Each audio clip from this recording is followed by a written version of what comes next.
Why haven't you done it yet? You know what I'm talking about. Why haven't you done the thing that you said you would do? This month, this year, this lifetime. What's holding you back besides fear? Here's the question I really want you to think about. How would you live if your every move was a matter of life or death? Once in a job interview, I was asked that dreaded question. How do you perform under pressure? I did some panicked soul searching, and at the end of my search, I made a discovery that's actually pretty cool. I have this hobby. It's one that can be a matter of life or death. I am a self-contained underwater breathing apparatus diver. SCUBA. I was one of the first kids to be certified as young as 12 years old, and man, diving was my first love. And like every first love, it is so awkward. Imagine strapping on hoses and forward equipment and regretting that third slice of pizza while you cram your leg into a wetsuit. Getting dressed alone can outdo any workout you've ever had. It's also pretty stressful. I had my first panic attack underwater. See, my certification instructor took me to a sunken fire truck about 40 feet below and gestured for me to get inside the large metal death contraption. But I thought, I'm young, I'm skinny, I'm fearless. Let's do it. And it probably goes without saying that I instantly regretted it. Talk about claustrophobia. As the walls closed in on me, I backed the heck out of there and backed right into another group of divers. I adjusted and hit my head on a sharp rock. It was so embarrassing, but at least I can say I have literally been trapped between a rock and a hard place. Diving is awkward and scary. How divers respond to tough situations determines if they live another 5 minutes. See, my hobby of scuba diving has given me an up-close look at exactly what happened to me that day. Acute stress response, also known as fight or flight. The reality is we all face it, but we all react very differently. Humorist Dave Barry once said, "There's nothing wrong with just looking at the surface of the ocean, except when you see what goes on underneath the water, you'll find you've been missing the whole point of the ocean." I've resolved, if life has greater depth to offer, I'm going to take a deeper dive. Today, my goal is to give you 3 simple ways to drown your stress before it drowns you. When you think acute stress response, I want you to think assess, strategize, react. Assess. Don't stress. Have you ever been so afraid that you held your breath and you didn't even realize you were doing it? In moments like these, you give fear permission to invade your rational thought process. Hence, the golden rule of scuba is never hold your breath. So speaking of breath, think of something that a diver wears. Does a tank come to mind? See, to a diver, a tank is a time limit. It determines how deep a diver can go and how long they can stay under. Like all great leaders, divers plan for the best, but prepare for the worst. You want to know something funny about scuba diving?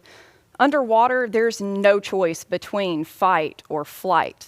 There's just fight. There's just deal with the circumstances at hand. If a diver is hurt, blinded, gasping for air, she cannot afford to run. In a life or death scenario, her first instinct is get out of there, get back to the top where you're safe and comfortable. But let me let you in on a little secret. If she shoots to the surface, like a cork out of a champagne bottle, her insides become the explosion of champagne.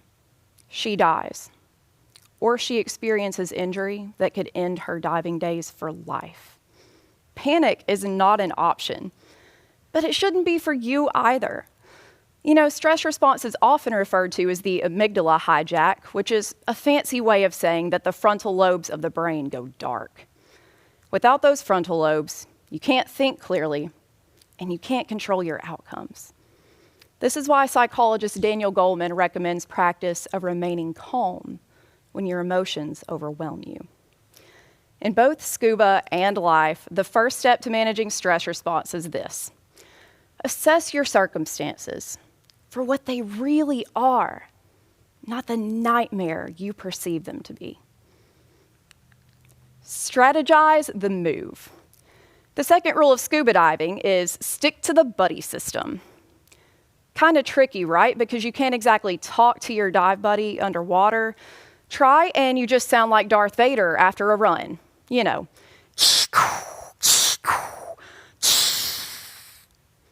It's true. Decision-making is largely an individual sport. But while decisions require independence, survival requires support. For divers, buddying up is saying, hey, I've got your back.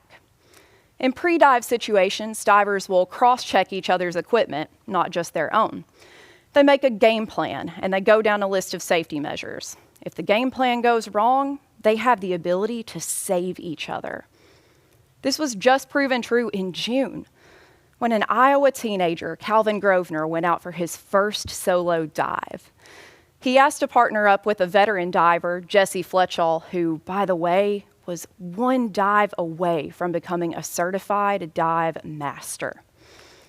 Jesse planned on going out alone that day. He made the same mistake you and I are often guilty of. He thought, I've done this by myself 1,000 times before. What's stopping me?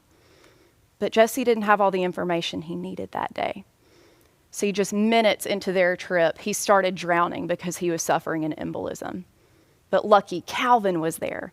Calvin was able to drag him to the surface, recruit help, and ultimately save his life. You think the two understand the buddy system now? You know, when Jesse talks of Calvin, he says, I'm so glad I met him. He's no longer just my dive buddy. He's my best friend for life. This is so powerful. There's a study in the American Journal of Bioethics that reflects what this teaches us. A major key to cracking down on psychological stress is social support. Surrounding yourself with friends and family you trust create within you an inherent sense of safety. The second step of managing stress response is strategy. Once you've assessed your circumstances, strategize the best course of action. Yes, using your discretion, but with the confidence that someone has your back. React. Don't retract. Like life, diving requires balance. In my case, this is called buoyancy. See, buoyancy is a diver's ability to sink and float at the same time. Moms and dads, I know what you're thinking. Sounds like parenting on a daily basis, right? You're so correct. You know better than anyone that every time you add a new variable to the family dynamic, adjustments have to be made to restore proper balance, right? The same is true for divers. Physical adjustments, such as letting air in and out of our vest and adding weight to our belt, make for a more successful trek. But did you know there's a physical adjustment that helps us manage life? Ever heard of a thing called exercise? Exercise manages stress response in two ways. It affects our mood and behavior transmitters, dopamine and serotonin, but what it really does is it breaks down stress hormones and makes use of the energy that our bodies constantly produce. Think about it this way. If you're stationary, what are you prepared for? But if you've just spent time in action, you've positioned yourself for ready reaction. Managing acute stress response is as easy as ASR. Assess the situation, strategize the best course of action, react accordingly. In the words of Dory, just keep swimming. You know, over the past year, I've learned that everything I ever said I would get to is no longer guaranteed to me. I always said I would hike the Amazon rainforest, and parts of it are dying or caught fire. My dream was to dive the Great Barrier Reef, and parts of it are dying. I always said I would visit the Notre Dame Cathedral.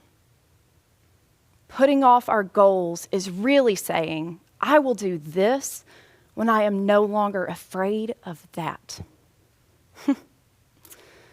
Before every dive, as I looked up to my father with young and nervous eyes, he would say to me, nerves are a good thing. Nerves mean you're aware, and awareness is preparedness. Stress is a necessary part of life. It helps us overcome challenges and adapt to change. Stress makes us resilient. When I asked you earlier, how would you live if your every move was a matter of life or death? What was your response? You may never roll off the back of a boat a day in your life, but you are still walking around with a tank strapped to your back, and you never know how much time you're running on. Take measured risks. Approach them with confidence. Go beyond the surface and experience a whole new world.